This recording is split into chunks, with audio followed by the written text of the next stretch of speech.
Welcome fellow firearms enthusiasts, my name is Rick, you know me as Big Gunner 81. Thanks for stopping by the channel and checking out the video as always. Today, just for fun, I figured I'd give you guys a basic overview of my competition rifle as I finished out the 2015 shooting season with it. Just kind of show you kind of a basic overview of what parts I have in it and things like that, because as some of you guys know, you watch my videos, you see different things on my rifles, and it gets kind of like, well, what is he running now? You know, what's on there now and what's changed, and you know, you might have some questions about that, so I figured I'll just kind of show you guys what my setup basically is or was for this past year. So let's go ahead and check it out. Alright, as I was saying, here's my competition rifle here as it finished the 2015 shooting season. In fact, it's exactly how it was when I was down at the Clinton House Plantation back in November. I have not cleaned it or done anything with it since. In fact, I've got the Lucas products over here that Lisa Marie Judy gave me to try out.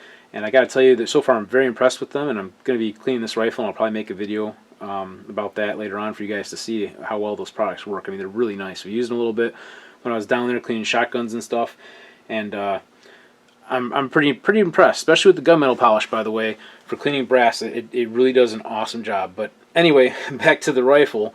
One difference, you guys might notice too from the video is that the Vortex Strike Eagle and the American Defense Manufacturing mount are on the rifle now.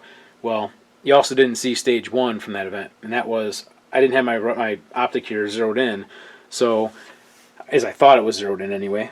It might have got shifted on the way down. I don't know. I can give you any excuse for that, but needless to say that I had to take it off and run my backup sights, which is something else. People always ask me, why do you have the MBUS sights on here if you can't even flip this up with the scope on there and so forth? Well, if the scope zero gets messed up or something breaks with the scope or whatever the reason, I've got a backup plan. That's why. They're not very heavy. I like having them on there.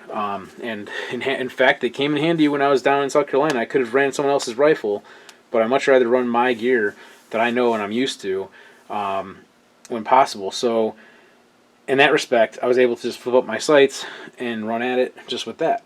So, alright, so let's tell you a little bit more about all the parts and components and everything that you see here in front of you. This is an R-Guns upper and lower receiver set from our guys over at R-Guns. They're out in Carpentersville, Illinois. I want to say thank you to those guys. They sponsored the Aurora Sportsman's Club's 3-gun series this year. They did 4 matches, or actually, yeah, they sponsored 4 matches as a stage sponsor, which was really awesome of them. I appreciate their support for our club. They make nice products and everything. So, yeah, our guns upper and lower receiver set. Kind of work our way front to or back to front. Got the Mission First Tactical Battle Link stock here, which I got a video you can check out. It's a nice stock. Magpul MOE Plus grip. It's kind of rubberized coating on it. I don't really like the MOE grips where they're hard plastic. I might even try a different grip for 2016. I don't know. Oh, the buffer tube, and this backing plate. Those are some off-brand. I don't remember where I bought them exactly. All the parts inside the lower receiver, all the little lower parts kit and everything. That's all our guns parts as they came from our guns when I bought it. The trigger assembly, however, is a 3-pound velocity trigger that I picked up from our friends over at Got Ammo LLC, which I want to say thank you to those guys, because the guys over at Got Ammo LLC have been great this year. They did a lot of things to help out my channel. They also were our series sponsor for 3-gun for the Aurora Sportsman's Club, which is a big deal. That's why you hear everybody talk about the Got Ammo LLC 3-gun series at ASC. They stepped up and really did something great and wonderful for our club and for all the people coming out shooting with prizes and donations and stuff, and that was really awesome of those guys. So check them out at gotammolllc.com. Really nice guys, 3 veterans that own the company. Can't say enough good things about them. Also, I did pick up this Raptor charging handle that I'm running on here. One of my favorite charging handles. I bought that from Got Ammo LLC as well. The bolt carrier group, that is, I believe, the company's SMI. I picked it up from Midway USA a while ago. I mean, that was years back. I was running it in a different rifle, but I switched it over. In fact, you guys can see the video of me polishing it, but it needs to be cleaned again now. It's pretty dirty, but it's kind of cool. I just wanted to put that in there so you can see it, because it's just the shininess of it looks kind of cool and whatnot, and I just figured I'd try that out. So the Handguard. This is a GunTech USA Handguard. There's some debate about whether they're made in the USA or not. They put USA on here. They put it on their packaging, I believe, and they say that their stuff's made in the US, but other people are saying they don't even have a manufacturing facility, blah, blah, blah. So I don't know what to believe on that. All I can say is, for the price point, it was very reasonable. For a 15-inch slimline key mod rail, I think it came in like around $100 or something like that at the time I bought it. I hate giving out prices because they can always change, but The edges are kind of sharp on it here too.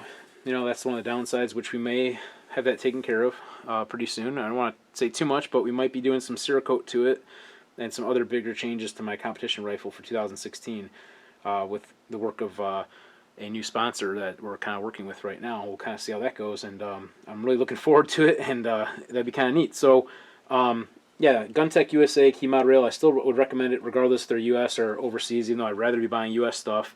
The price point was very competitive, and it seems to be a pretty good quality part. No other issues other than a little bit of sharp edges on it, which, again, I'm gonna have that fixed and probably have it coated with like Cerakote or whatever. The low profile gas block and the gas tube are bought, you know, probably someplace, I don't remember, honestly, someplace that it was inexpensive. Just a real basic steel gas block.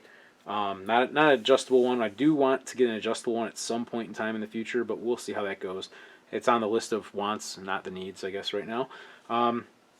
The barrel is an R Guns 16-inch barrel with a 1 in 9 twist.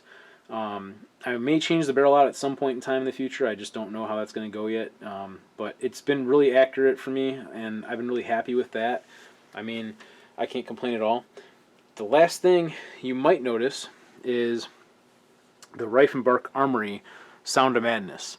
That is a really nice little compensator. My friend Lisa Marie Judy set me up with that the day before the Upstate 3 gun in November. You might notice too that we've got a crush washer and a couple pieces of a peel washer on there for right now to get it timed properly, because the peel washer we had got messed up and wasn't usable to get it timed the way we needed it timed. So that's a temporary thing. I've got new peel washers to fix that now, but I'm kind of put that off until I decide what I was going to do with the rifle, and I'm going to be tearing it down pretty soon, it sounds like, to make some major changes to it, which you guys got to stay tuned and see what those are. There'll be some cool things coming, I think.